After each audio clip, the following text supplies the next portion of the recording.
بسم الله الرحمن الرحيم. السلام عليكم، ازيكم يا حبايب قلبي؟ عاملين ايه؟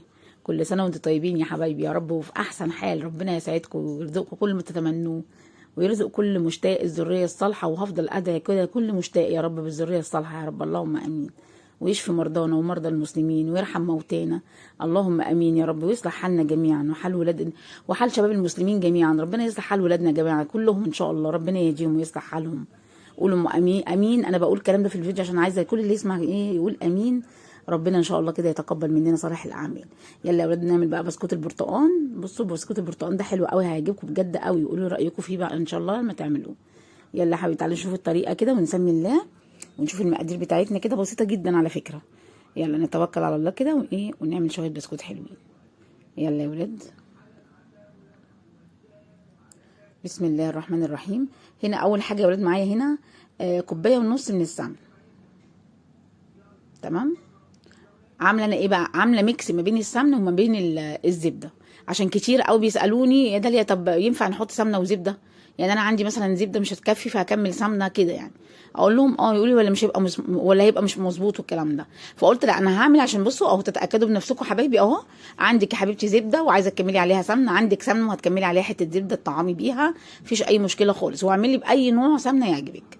بصي يا حبيبتي، هنا دي انا حطيت كوبايه من الزبده بس كانت ماسكه قوي عشان انا ضغطاها، هي متلجه ساقعه وانا ضغطتها بس في الكوبايه عشان املى الكوبايه، عشان المقدار يبقى مظبوط معايا. كوبايه من الزبده ونص كوبايه من السمن.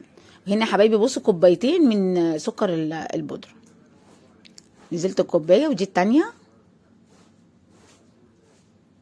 هبدا بقى ايه اشغل العجين عليهم كده زي ما انتم شايفين كده بالطريقه دي كده. حطيت السكر والزبده يشتغل عليهم العجين عشان نعمل بس ايه قوامه يبقى كريمي كده، عشان البسكوت يبقى هش معاكي وجميل. والله حلو جدا، خفيف وجميل وطعمه حلو جدا. وسكره ايه يا ولاد مظبوط. بصوا يا حبايبي هنا بقى عملت ايه؟ حطيت هنا شويه من الفانيليا، دول 3 بيضات. 3 بيضات. هحط فانيليا، حطيت معلقه من الخل، هحط 2 فانيليا دريم اللي هي بالبرتقال، هتديكي طعم حلو قوي. حطيت 2 عشان انا عايزه طعم البرتقال فيه. ده بسكوت البرتقال يا ولاد اهو. بصوا هنزل بالبيض بيضه بيضه، ما بنزلتش بيهم مره واحده عشان ما تفصليش. طبعا انا ما عملتش كده الا بعد ما ايه الخليط السمن والسكر اختلطوا مع بعض كويس قوي وبداوا يعملوا ايه يعلوا معايا كده ويبقوا هشين معايا. بدات انزل ببيضه بيضه. اوعي تنزلي بالثلاثه مره واحده، هيفصل معاكي وهيتعبك. بالطريقه دي كده زي ما انت شايفه البيضه اختفت تماما. ابدا احط البيضه الثانيه، وكل شويه كده اطفي العجان بتاعك وبالمعلقه السيليكون كده نزلي اللي على الحواف. انا بعمل كده بس طبعا ده فيديو فانا بفصل على بال ما بعمل الموضوع ده يا جماعه. بصوا يا حبايبي هنا ايه معايا. بصوا الكوبايه دي كوبايه قهوه. بصوا انا حطيت ايه نصها ميه، يعني حوالي مثلا 3 معالق من الميه يا ولاد. حطيت عليها كيس التنج. تمام كده. كان المفروض ان انا ادوب معلقه النشادر معاها بس انا نسيت يا ولاد. انتوا هتعملوا كده، هتدوبوا كوبايه النشادر معاها مع التنج وهتنزلوا بيها على الخليط. بس هتنزلوا على الخليط ازاي؟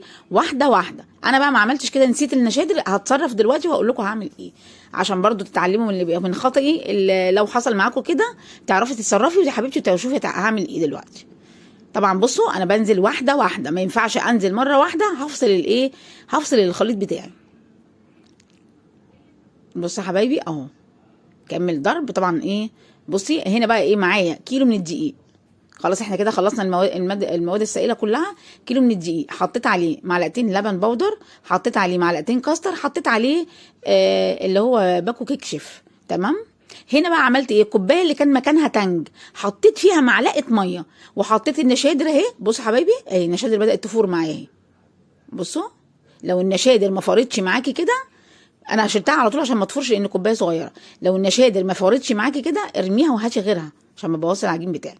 طبعا نزلت بالنشادر برضو على الخليط، هي معلقه واحده من الميه حطيت عليها النشادر. خلاص اتخفق معايا. بصوا جايلي معايا ازاي والقوام بتاعه بقى عامل ازاي يا ولاد اهو زي ما انتم شايفين كده. بصوا هنزل بالدقيق بتاعي اللي عليه معلقتين من الكاستر، عليه معلقتين من اللبن البودر، عليه باكو كيك شيف، عليه رشه ملح. بصوا هنا انا عملت ايه بقى يا ولاد. بصوا دول حوالي نص كوبايه من الدقيق، مش هحطهم. خلاص مش هحطهم، هنشيل حبه كده من الدقيق عشان انا عايزه البسكوت بتاعي عايزاه طري مش عايزاه ناشف. يعني عايزه الخليط بتاعي عايزاه يبقى ايه. بصي يبقى معاكي عامل زي الغريبه كده، هيديكي هشاشه بسم الله ما شاء الله. والله بيدخل الفرن بيعلى بيبقى تحفه. تيجي تاكليها كده بتدوب في بقك وطعمه حكايه. انت لما تعمليها هتجربي وهتقولي لي فعلا يا داليا البسكوت حكايه. بصي يا حبيبتي العجينه عامله ازاي، مش ماسكه نفسها. بصي العجينه، ومع ذلك انا عملتها في المكنه وهتشوفي دلوقتي. بصي شلت نص كوبايه من الدقيق. لو انت شلتي نص كوبايه من الدقيق ولقيتيه طري قوي، انا مش طري معايا، العجينه ماسكه نفسها، خدي بالك. لو انت لقيتيه الدقيق بتاعك يختلف عن الدقيق بتاعي ولقيتيه طري قوي، انزلي بمعلقه دقيق كمان. بصي يا حبيبتي بسم الله ما شاء الله اهو البسكوته نازله معايا سلسه وجميله في المكنه ازاي. بصي يا قلبي اهو ما شاء الله عليه اهو بالطريقه دي كده. بصي انا كنت هعمله بكيس الحلواني، قلت لا هعمله في المكنه عشان الناس برضو عايزه تعمل ايه، بيسالوا على بسكوت المكنه اهو. هيطلع معاكي بسم الله ما شاء الله مقادير معاكي مظبوطه. بصي بالظبط كده ان شاء الله تعمليه، ولا تزودي ولا هتنقصي.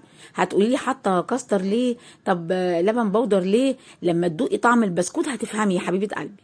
هتقولي كان عندك حق بجد بجد، بيخلي البسكوت طعمه طعم وجميل. احنا بس بندي للبسكوت غناوه كده وطعم كده، بنعزز طعمه مش اكتر من كده. هم مش بيعملوا حاجه فيه، بس بيعززوا الطعم وبيزودوها هشاشه. الهشاشه دي بقى هتعرفي الهشاشه دي وانت بتقطمي البسكوته كده، الهشاشه بتاعتها تحفه. بصوا يا حبايبي اهو، والنقشه واضحه جدا وجميله. انا عندي بس يا ولاد الاضاءه عندي بصي موف، لو خدتوا بالكم الاضاءه فوق البار بيت النور، بصي كله الاسبوتات بتاعته موف، فبتغير شكل الحاجه. عن الاضاءه عندي فيها مشكله والله يا جماعه، بتظلم الحاجه عندي قوي.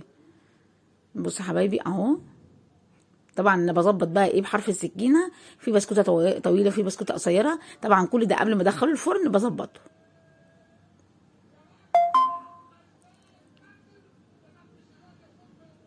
بصي ما شاء الله البسكوته بتنزل معاكي سلسه وحلوه ازاي.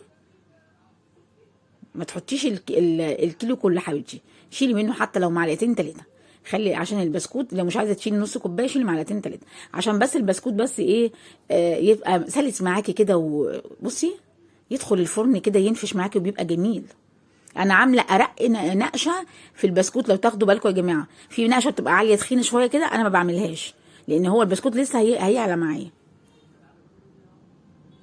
لو انا ما وضحتش يا ولاد، معلقه نشادر كبيره، مش هرميه قوي عاديه يعني، بس معلقه نشادر. بصوا حبايبي البسكوت، بصوا البسكوت والله طعمه تحفه جدا جدا. لو انت عايزاه اعلى من كده بصي كتري، اعملي النقشه يعني، اعملي النقشه الرسمه اللي هي العاليه شويه. بصوا البسكوت عامل ازاي، وفي خربشه بقى يا ولاد. الخربشه دي عشان كده البسكوت لما بيقعد يومين 3 بيبدا ايه ينعم اكتر.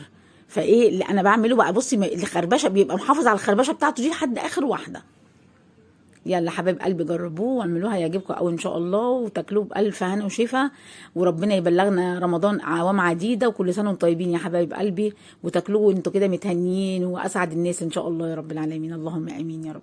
واللهم بلغنا رمضان الجاي يا ولاد، ورمضان يبلغنا رمضان سنوات عديده ان شاء الله. وربنا ان شاء الله يغفر لنا ويسامحنا جميعا. اللهم انك عفو كريم تحب العفو فاعف عنا. اللهم انك عفو كريم تحب العفو فاعف عنا. اللهم انك عفو كريم تحب العفو فاعف عنا. كل سنه طيبين يا حبايب قلبي، والسلام عليكم.